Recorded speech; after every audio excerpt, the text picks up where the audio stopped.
Welcome to Something to Say, where we bring voices from diverse backgrounds who will share their unique stories and perspectives on finding their passion and provide insights on how you can find yours. Join us as host Greg DeShields guides us through this enlightening journey.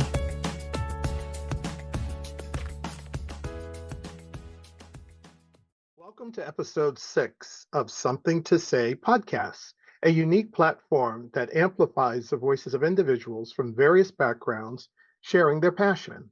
I'm your host, Greg DeShields, and I'm excited to bring you another podcast of Something to Say. Thank you for joining us. But before we dive into our conversation with our guest, I'd like to share a couple of announcements. Number one, be sure to watch us on our new YouTube channel. Yay, we're really excited about that. Also, we are featured on the Alive Podcast Network as one of their new arrivals. So if you happen to visit the Alive Network, you'll see Something to Say as one of the features, and we're really excited about that. So today we are speaking, and we are thrilled to welcome Rosemarie Rossetti, an internationally recognized accomplished speaker, author, consultant, CEO, and founder of Rossetti Enterprises since January of 1997. She is a leading expert in disability inclusion, universal design, and accessibility. Rosemarie acquired a spinal cord injury on June 13, 1998, crushed by a 7,000-pound tree while riding her bicycle, resulting in paralysis from the waist down. Her journey as a wheelchair user fuels her passion for accessibility and universal design. As an accessibility consultant, she helps clients enhance homes, workplaces, and other spaces for inclusivity. Rosemarie authored articles and her book, Universal Design Toolkit, on accessibility and universal design. She continues to speak and consult to improve the quality of life for people with disabilities. She is an internationally recognized speaker, sharing her story and advocating for accessibility and universal design across various industries, including architecture, interior design, and real estate. She has given numerous conference presentations, inspiring audiences with her message of inclusivity and the importance of accessibility and universal design.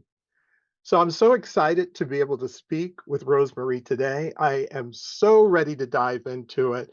Rosemarie, thank you so much for joining us. Thanks for the invitation, Greg. So it has been a while since you and I have actually shared a stage, and in this case, it's now a podcast stage. But I'm really excited to work with you once again because you are, without any doubt, a huge resource as well as an expert and thought leader in this space. So thank you once again. So I know you're making, without any doubt, an incredible difference through all the advocacy work that you do. And I would love to dive into that, but I think it's more important for our audience to get to know you a little bit better. So we do have 3 questions that we'd like for you to answer, and we'll kind of work our way into some of the more meatier parts of our conversation, and then, of course, some direct Q&A. So if you're ready, we'll give you your first of 3 questions. So, if you could have dinner with any historical figure, who would it be and why? That's an easy question for me. It popped into my head quickly, and it's Judy Herman. Judy Herman was a disability rights advocate. She's known as the mother of disability rights. She fought long and hard as a young person all the way through to her death in March last year when she passed away in Washington, D.C. She worked for the Clinton administration, the Obama administration. She was involved with the documentary movie. I don't know if you've seen it. It's called Crip Camp. And it's a wonderful documentary showing her as a young person in a camp that was specific for people with disabilities. That documentary went on to be nominated for an Oscar, even though it didn't win. It went that far, and it was fun to see her on the ramp, ready to accept an award if she had gotten it. So I would love to have a chance to have dinner with her. I've read her biography. I have communicated with her in the past by email, but never got to be with her. All right, So let's go a little bit Wow, further. what If an you could eliminate one thing from your daily routine, what would that be and why? Now that one was a hard one. I kept thinking about that question when I first saw it. Because I thought my routine was absolutely flawless. It just seems pretty regular, but then I realized I am neglecting my exercise in the morning. I get so excited, I turn on the computer, I look at emails, and then it becomes a vortex. And I Yeah. end up here in my pajamas sometime until 11 o'clock in the morning. And I'm thinking, what happened? Where were my exercises that I had planned every single morning? So I need to do a better job by 11 or noon to have gone in and done what I've needed to do to stretch and strengthen my body. I'm in a wheelchair all day. And so I need to be standing up and I need to be doing exercises to strengthen my upper body and to stretch my lower body. Let me ask you your third one. If you had to teach a class on just one thing, what would it be? That would be about resilience and embracing change. And that's what I'm known for. Coming back from this tragedy in 98, it took a long time, but I've learned some great lessons about embracing the change and moving forward in terms of what helped me to be resilient as I really took back my life. Hmm. Everything that happened to me, I had no control over what happened. A tree just fell and crushed me. But I had everything to do in terms of embracing the life changes, the business changes, my health, and move forward with my goals to accomplish, to be resilient. But I wanted to talk about wow. your story, and if you could just kind of share, to your degree of comfort, some insights about what actually happened in 1998. And then you've already talked to some degree about how you adapted to change, but if you could talk to us about how you really have taken that particular experience in your life and adapted to change as you've moved forward. Well, it's June 13th of 98. My husband and I were celebrating our third wedding anniversary that weekend, and we decided to go for a bicycle ride nearby on our home.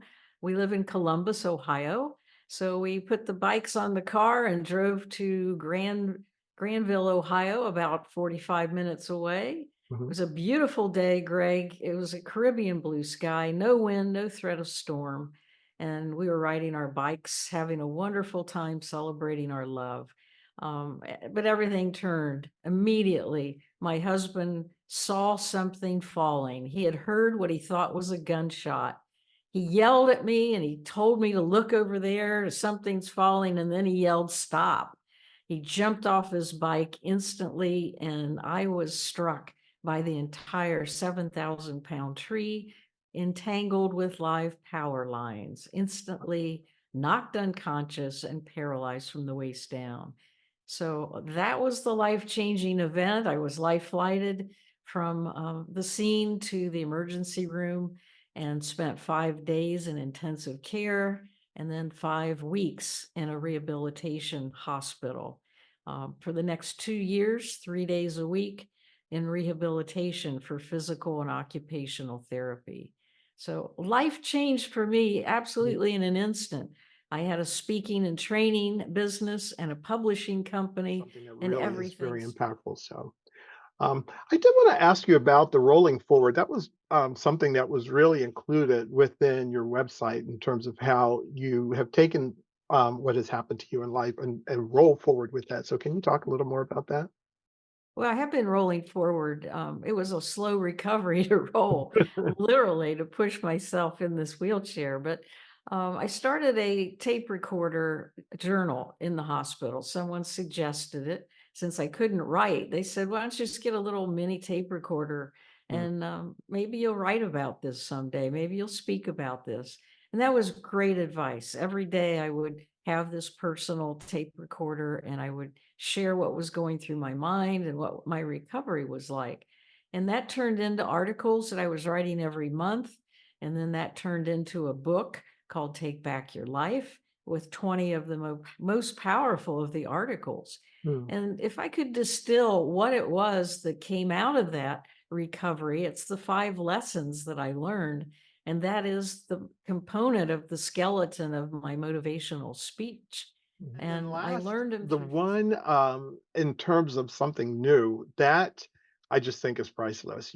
That's where you grow psychologically, physically. So those are all really solid points to bring out, and I appreciate you doing that. And for a podcast that's really centered upon passion and inspiring people, I think you've done that, and we've only gotten one third of the way through the podcast. So I also wanted to ask you about your active lifestyle. How did you really kind of move to want to have an active lifestyle, and what are some of the things that you've done? I mean, I've seen some incredible photos, but maybe you could share it with our audience. Well, I do live an active life with inactive feet. So my feet and ankles are paralyzed. But early on in my recovery, I was introduced to adaptive sports. And still, when I was in the rehab hospital, they took me on a field trip one day and put me in a kayak for the first time after the injury and showed me that it is possible to kayak. And so I realized that my wheel of life was out of balance and the recreation and fun had been missing, where I had a sport for all seasons. I used to ski and rollerblade and swim and play tennis, play racquetball. And I was so sad that I couldn't do all those things. Well, guess what? The impossible is just likely possible. And with the adaptive equipment and with lessons, I learned then to ski. I learned to bike again. I learned how to swim. I tried tennis. I tried racquetball. I tried golf. Wow. But some of the sports I just didn't have an affinity to Mhm. say these are going to take a long time. I don't have that kind of time. But to get an adaptive bike, it's a three-wheeled recumbent bike. And we've had it since 2 years after the accident.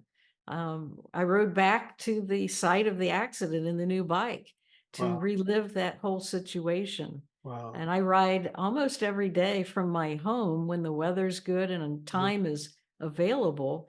And then on weekends, we take it on a trailer with our kayak when it's nice out, and we go all over, not only Ohio, but the surrounding states. Mhm. So I'm very active in terms of weather and in terms of my membership at the gym. I also have a recumbent bike here, a stationary one, um, all kinds of equipment here. So there's no excuse for me to just sit and be sedentary. Well, without any doubt, I would love to at some point in time do a bike ride with you or some of the things that you've even described. I'm not that good at. So, but I'm thrilled that you have maintained that active lifestyle because I think no matter where you are in your journey in life, the more you maintain that level of activeness, it provides you to have a much healthier perspective of not just your physical, but your psychological approach through life. So listen, I wanted to kind of move into a conversation around the hospitality industry or meetings and convention industry. I know you've been swimming in that swimming pool for quite some time, and I would love to get some of your insights about maybe some of the significant trends that you've seen that has really happened around providing accessibility for individuals or diversity and inclusion. Well, I went to the internet for that question, and CVent had an article in January of this year of the top 10 trends in the meetings and industry and events industry. And wouldn't you know, one of the trends is about accessibility. And I have found that to be true. I'm getting lots of calls from associations asking me to do site visits, to help them to train their staff, to help them with their registration questions and on and on and on. So I think this trend is alive and it's appropriate. It has been ignored far too long, and people just didn't know what they didn't know. And it's not that they purposefully didn't think about accessibility, but they now think about it because it's expanding the number of members, the number of participants that will be at their meetings and events. It's a moral obligation, it's a legal obligation, but more than that, it's a business sense. Well, and I think with that level of focus, it without any doubt allows to be even that much more supportive of all guests, whether they are individual with disabilities or not, the reality of it is it creates a much more welcoming environment for everyone who's there. So I appreciate you for you bringing that to our attention. What about misconceptions? Are there some misconceptions that you would like to clear up as it relates to disabled community and the tourism and hospitality industry? Well, it goes beyond just tourism and hospitality. It looks at Mhm, universal design from a standpoint of the built environment. mhm, As you introduced me, that's one of my expertise as a universal design expert. I'm speaking to you from my home, the Universal Design Living Laboratory, which is the top rated home in North America for universal design. This week, we have lived here 12 years. And so let's take this forward in terms of the misconception. If you're building a building, you have to comply to the Americans with Disabilities Act. If the building is old, you might need to remodel it at some point. If you're remodeling it, you need to be compliant with the current compliance codes. And so oftentimes the misconception is that a building that is ADA compliant is also universal design compliant. That is far from the truth. The ADA is the minimum standard. Universal design goes way beyond that. For example, in my home, you're going to find the kitchen countertops are of various heights, 3 different heights to accomplish the workstation for my husband, who's 6'4", and for me, who's 4'2" from a wheelchair perspective. So universal design is a framework that looks at usability across the board for all types of disabilities. And it goes way beyond the ADA. So, Greg, I think the misconception is that universal design um, is the same as ADA, and it's not. mhm. So when I go on a site visit and we look at a hotel or a convention center, I'm looking not just at compliance, I'm looking at what could be done so that the facility is usable by all people to the greatest extent possible. Interesting. So we just did a podcast with Bruce Jordan, who is a real leader in hotel operation, hotel development. So at some point in time, I have to have the two of you have coffee as he develops his next hotel project. I also wanted to ask you as our third question about the industry, can you highlight some of the specific innovation or perhaps breakthrough that you've seen that is really applicable in the industry? In the most recent years, I have started to see universal changing tables. Now, Greg, I don't know if you've seen one yet.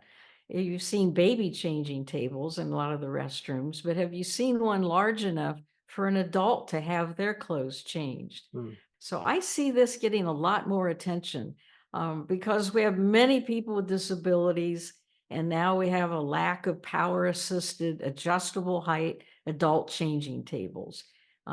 It's just something that I'm starting to be more aware of. I recently was involved with creating a video supporting this movement as I talked to people at botanical gardens or conservatories or convention centers. I'm like, they have never even thought about it. Right. So they're very open to the idea. And I say, where would you put one? You could either have a freestanding one or you can attach one to the wall. But we need to look at accommodating all types of people, not just the babies that need to be changed. Well, I think it's also very beneficial for everyone to know from your perspective of universal design how you can not only bring that kind of innovation, but how you integrate it from an architectural perspective based on the space that you have and how you can reconfigure things so that it's not necessarily a very linear approach in terms of how people look at things. So interesting. All right, so there are a bunch of questions I have because there's so much you've done. I do want to be mindful of our time, but I want to start by hearing from you about some of the recent work that you've been that you've had underway with various destination management organizations to really promote their destinations to be more accessible. So, can you give us some insight around that? My husband and I recently returned from the area of the Palm Beach, Florida. I was hired to spend 3 days on a very aggressive itinerary, looking at the botanical garden, the theater, um, the restaurants, the hotels. Mhm. We went all through a major itinerary. It was very aggressive. We were exhausted. And Friday, I finished the 4 blogs, which has a list of accessibility features in each of the areas that we visited, as well as the one narrative from my first person perspective. So Mhm. that will be coming out of the Palm Beaches very soon. They are starting to read them now, and I'm sure social media will be blasting the things that I found. They were wonderful destinations with lots of accessibility features. Lots of photos were taken. Mhm. So I'm trying to attract a market, the people with disabilities, Mhm. to the Palm Beaches, not being afraid that the botanical gardens wouldn't work for them, or the art museum wouldn't work, or going to see a theater at one of the largest theaters. Mhm. It's all there. It's all there for their taking. So that was the most recent, Greg. Wow. One I'm working on this coming week is Visit Denver. We are designing a new landing page for their website for accessibility. They're going to be surveying all their partners, all the venues and hotels and restaurants and attractions to find out what are the accessibility features and services so they can promote that to get more people to visit Denver Mhm. and to really secure a confidence level for people who are coming to Denver that want to know what to do if accessibility is of first priority. One of my past programs was Visit Loudoun, Loudoun County, Virginia. I did 2 webinars for the business owners and hotel managers focused on accessibility. And then I wrote some blogs for them also. And my first one was Experience Columbus, Ohio, my hometown. I was an ambassador for them. I Mhm. did a day in my life with Mark and I that was totally videotaped. From that, they created TV commercials and posters and photographs that I keep seeing all over the city. Helped them with their new landing page for accessibility, and also did training for all their staff. So those were the more recent destination marketing organizations. I'd love to have Forward. more. So I also wanted to ask you, when an organization contacts you to help them plan their annual meeting to be inclusive for individuals with disabilities, like what do you do? Do you send them a form to fill out, or do you go out and assess them? How do you really begin that process? Well, we have a virtual meeting to discuss what have been the problems, what's the initiative behind this, what is it within their organization in terms of who came up with the idea to have someone work with them as a consultant. Mhm. So I can get to the deep problems and the deep concerns as to why it's necessary now to have their meeting be accessible. I'll then find out the scope of work. Do they want me to do a site visit? Do they actually want me there during the meeting? Do they want me to help with the design of their registration page? Do they want me to create a toolkit for speakers? Do they want me to find vendors for them throughout the conference? So we identify a scope of work, and it's very simple as a business proposal. They can accept it or reject it or modify it. And then I start working on it. If they've asked me to do a site visit, I start buying airline tickets and getting a hotel reservation.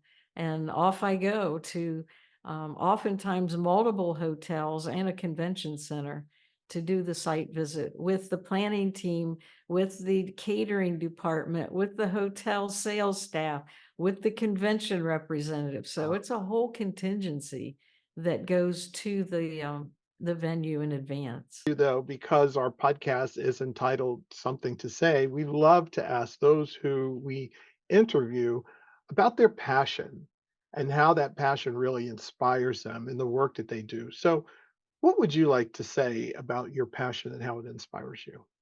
Well, it boils down to making a significant positive difference in the lives of others. I mean, that is easy. I can always think that way in terms of anytime anyone asks me to do something and I think, who's this going to help?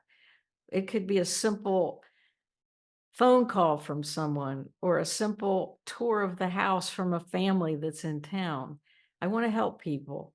And we have had 3,600 people in person visiting our house. We have a training room in our house.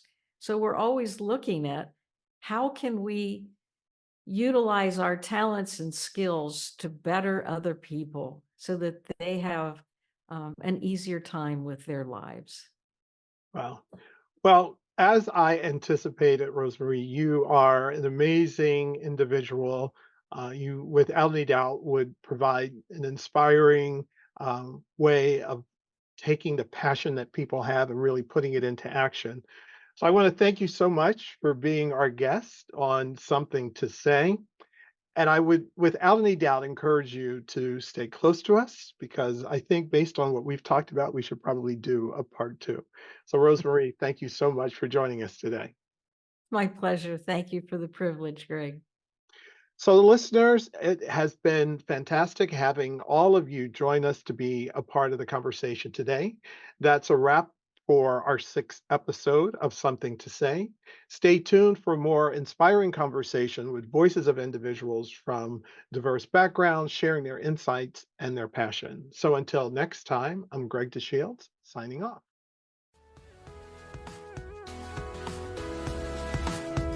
Thank you for tuning in to Something to Say. We trust you found some valuable insights and takeaways that can help you find your passion. Don't miss out on future episodes. Please subscribe, rate, and review us on your preferred platform. We value your feedback and suggestions, so let us know how we can serve you better. Keep the conversation going and stay inspired until we meet again. Take care and happy listening.